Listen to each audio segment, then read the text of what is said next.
It was the sheriff who first informed me that at Morella, an entire house had disappeared during the night. In 1934, Morella was one of the largest haciendas in the region. The sheriff said that it was a district that had never had any trouble and that the peons were peaceful. That day, the estate owner didn't want to meet us. The sheriff reckoned there was something fishy, but he didn't want any problems with the guy. We arrived ahead of the villagers, who were going over there in a procession. No preacher wanted to come along with us. The house had gone, but its inhabitant, the bruja, the witch, was sitting in her chair.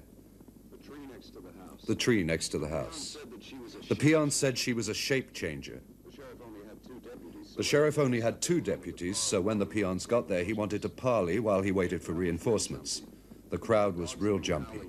The dogs have been howling all night, the peons said, and tomorrow it's us who'll be howling. The sheriff told them that we were going to talk to the government about it, and the crowd calmed down so he could show me this child. 4 days ago, he said, this child was bitten by the witch who had transformed herself into a coyote. The people are really worried. They believe anything they're told. And where has her house gone, I asked. I don't know. I really don't know.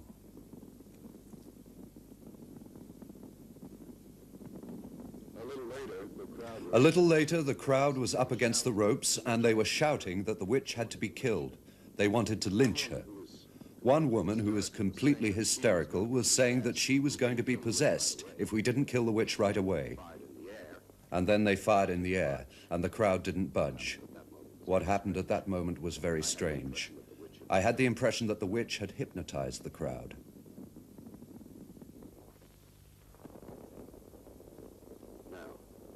Now, watch what's going to happen. Watch the woman who's kneeling.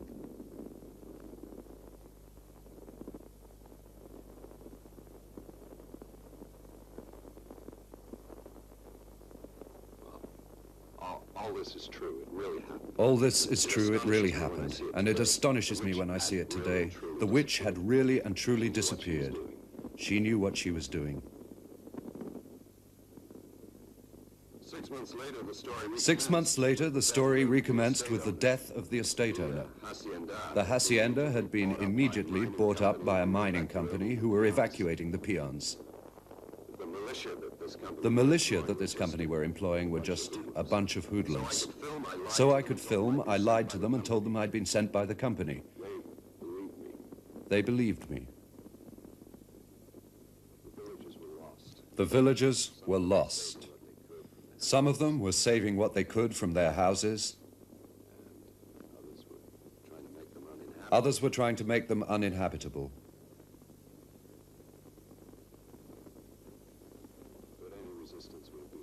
But any resistance would have been illegal and a lost cause, and they knew it.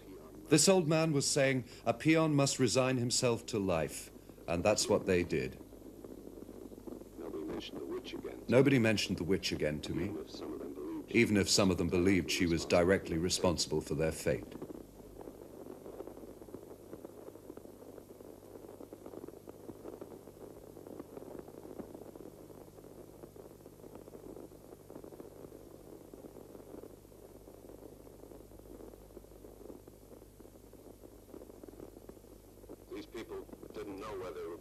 These people didn't know where they were being taken. Later, I learned that the militiamen had left them near a disused mine and that several families had settled in there, while the others had kept on walking.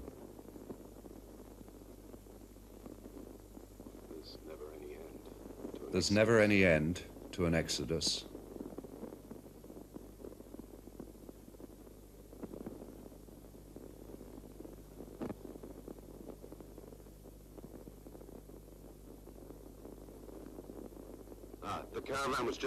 The caravan was just heading into the woods when a dog ran out into the road. I didn't see where it came from, but I attempted to follow it because I had a feeling something was going to happen.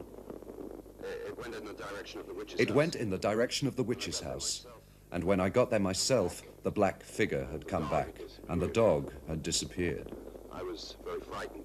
I was very frightened. I didn't dare go any closer. I didn't want to know what was under the veil.